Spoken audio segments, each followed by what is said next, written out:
how I overcame anxiety and how you can too. So my guarantee is that by the end of this video, you will know a proven method to overcome anxiety.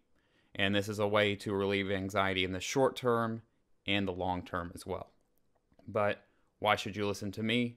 Well, my name's Luke Horton, and not too long ago, I was in a similar position as you may be in right now.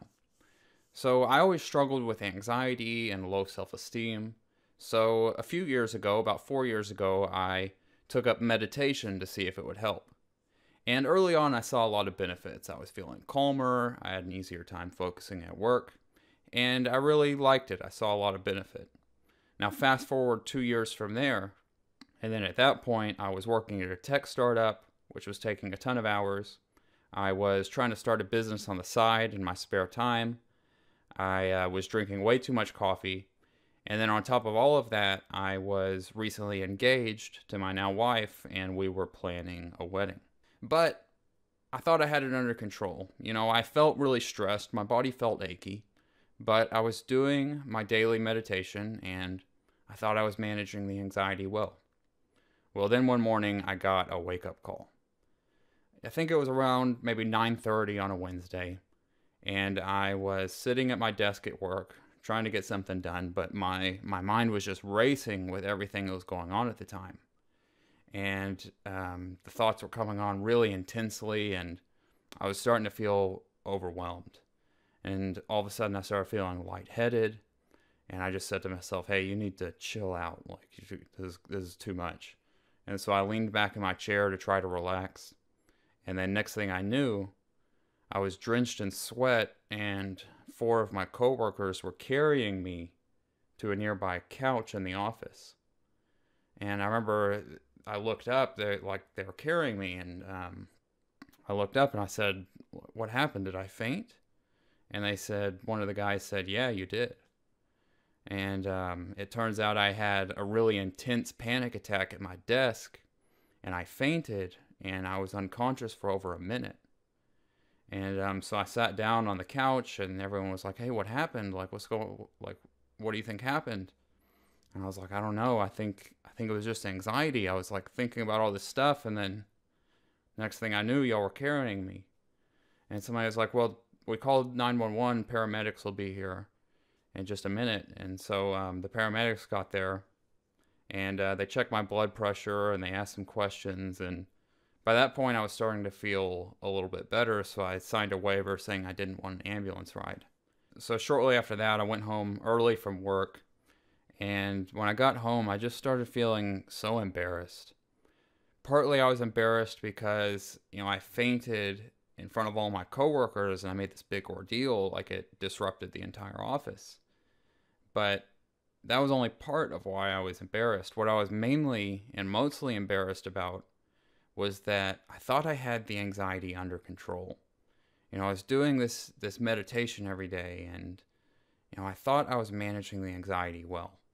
But the next day, I scheduled a doctor's appointment, and I told the doctor that I had fainted and that I think it was anxiety, but I just wanted to get a checkup to make sure. So we did all the regular tests you would do. We did EKGs, so we sent off some blood samples, and all the regular tests you would do. And so later I was sitting in the room and waiting to get the results. And so the doctor came in, he knocked on the door, came into the room, and he said, well, the tests look fine, your lungs are healthy, your heart's healthy. Overall, it doesn't seem like there's anything wrong with you. And so at that point, I kind of breathed a small sigh of relief, just thinking, well, at least there's nothing more serious going on. But I kind of knew what was coming next. And then he said, but what I am worried about is your anxiety. And so we talked about it for a few minutes, and then he wrote me a prescription for an antidepressant, and he referred me to a psychologist. Now, at first, I was really reluctant to accept help. I felt like if I took an antidepressant or if I went to therapy, that it would mean there was something wrong with me. And I was already feeling so embarrassed about all of this that I couldn't imagine accepting any help. So for the next couple weeks, I just let the paperwork sit on the counter, and I just upped my meditation time to an hour per day to see if that would help. And in truth, it didn't help at all. And in fact, it seemed like the more I meditated, the worse the anxiety was getting. I was having panic attacks like 10 times a day. There were mornings where I couldn't find my keys right away. I would get into this intense panic feeling and I would start sweating. Just for all these small things, as small as can't find your keys. And this constant, intense anxiety was disrupting everything in life. I couldn't focus on any of my work. I couldn't, I was achy, and I had this terrible muscle tension in my shoulders and my lower back and my stomach. And I was getting terrible sleep at night. I was, I could barely even fall asleep. But then when I did fall asleep, I had these intense dreams, and I would usually wake up covered in sweat. And so after a couple weeks of this, I finally was like, I don't care what anyone thinks about me. I just want this to go away. So I scheduled the appointment with the therapist, and I later filled the prescription for the antidepressant. And I was skeptical if any of this would work for me. I was skeptical about therapy and all this. But I remember my first appointment with the psychologist it was really life-changing. I learned about this thing called cognitive behavioral therapy, which is a way to change the way you feel by changing the way you talk to yourself in your head. And then I remember at that appointment, he also taught me my first breathing technique. And it was really simple, but it was powerful. It helped me calm down throughout the day when I kept having these spikes of panic. I would do this little breathing technique, and I would start feeling a little more calm. And then combined with the antidepressant, I was really starting to feel a little better. I wasn't feeling great, but the future was looking bright. I was feeling better than I did a few weeks ago, and a lot better than I did on the day that I fainted. So I stuck with this process of the cognitive behavioral therapy and taking the antidepressant every day, and the future was looking bright. But then after a few months of this, I kind of hit a wall. My baseline anxiety was better, but it wasn't great. And I was still having these high spikes of anxiety throughout the day. I remember I got this email at work that said I had broken something and that I needed to fix it ASAP.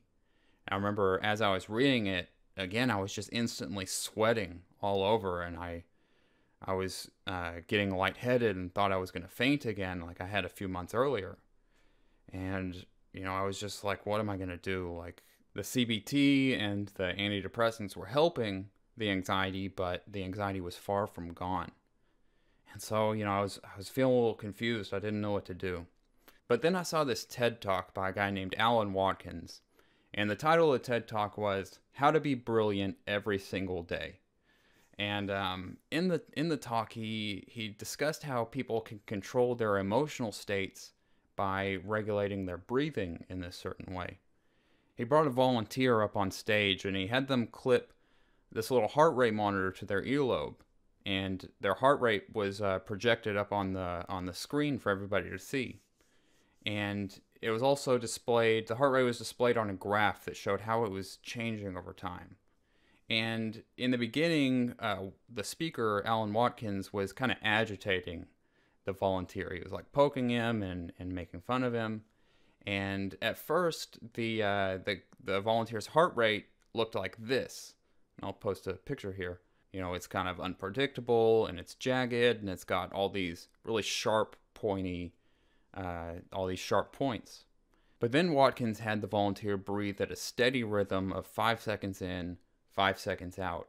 And then over the next few minutes, the volunteer's heart rate started to change. Before it looked all jagged and pointy like this, but then after a few minutes of this steady rhythmic breathing, it started to look like this.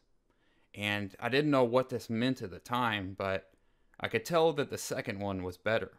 Watkins started to explain that this was called cardiac coherence, and it's signified by this predictable pattern of the heart rate speeding up and slowing down in a regular kind of rhythm. And he said when you're in coherence, your body starts to lower the production of the stress hormone cortisol, and it starts to increase the production of hormones that are associated with positive emotions like gratitude and calmness and focus. And at this point, I remember thinking, well, if I can just learn how to get into coherence, then I won't feel anxious anymore. So I started reading as many books as I could on this topic of coherence, and I found out that there were lots of people who were using these techniques to lower stress. And with a little more digging, I found out there were smartphone apps you could use that would measure your coherence in real time so that you could try out different techniques and see which ones make your heart rate look the smoothest. This is what they call biofeedback, and it's basically an X-ray machine for your mood. You know, if you're stressed, your heart rate's going to look like this, and if you're calm, it's going to look more like this.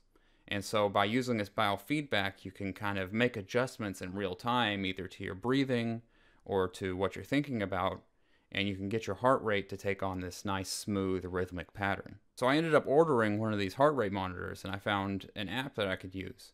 And so I clipped the heart rate monitor to my earlobe, and I remember this first app that I used, it would rate your coherence on a scale of 0 to 100. And if you're really stressed, you're going to have a coherence score of around 0, and your heart rate will look like this. But if you're feeling more calm, relaxed, and present-minded, you'll have a higher coherence score, closer to 100, and your heart rate will probably look more like this. I remember when I first clipped it to my earlobe and turned it on, my coherence score was almost 0, and my heart rate looked like this. It was all jagged and pointy, just like I saw in the volunteer's heart rate in the beginning. But I was so excited by it that I wasn't discouraged, and so I started doing these different breathing techniques to see if I could get my coherence to go higher. And after like 2 or maybe 3 hours of just trying all these different techniques, I finally got my coherence to go to a really high score. I think it was maybe a score of 95. And even though I was only able to maintain it for a few seconds, I felt amazing. For the first time in months, I didn't feel anxious at all.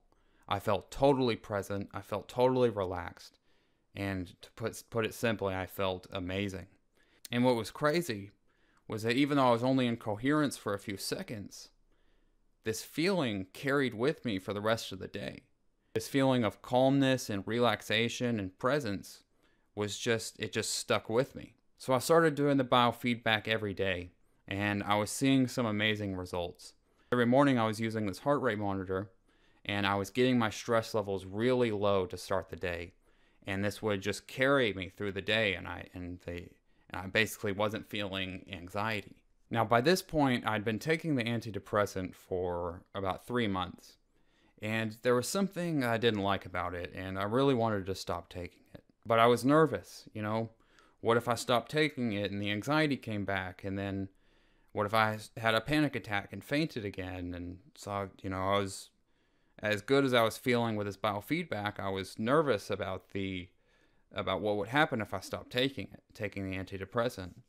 So I talked to my doctor, and I told him that I was kind of ready to stop taking it, and he said, well, I recommend you take it for at least another 6 months. So I left the office, and I was like, well, what am I going to do? Like, he gave me this prescription, like, do I just keep taking it?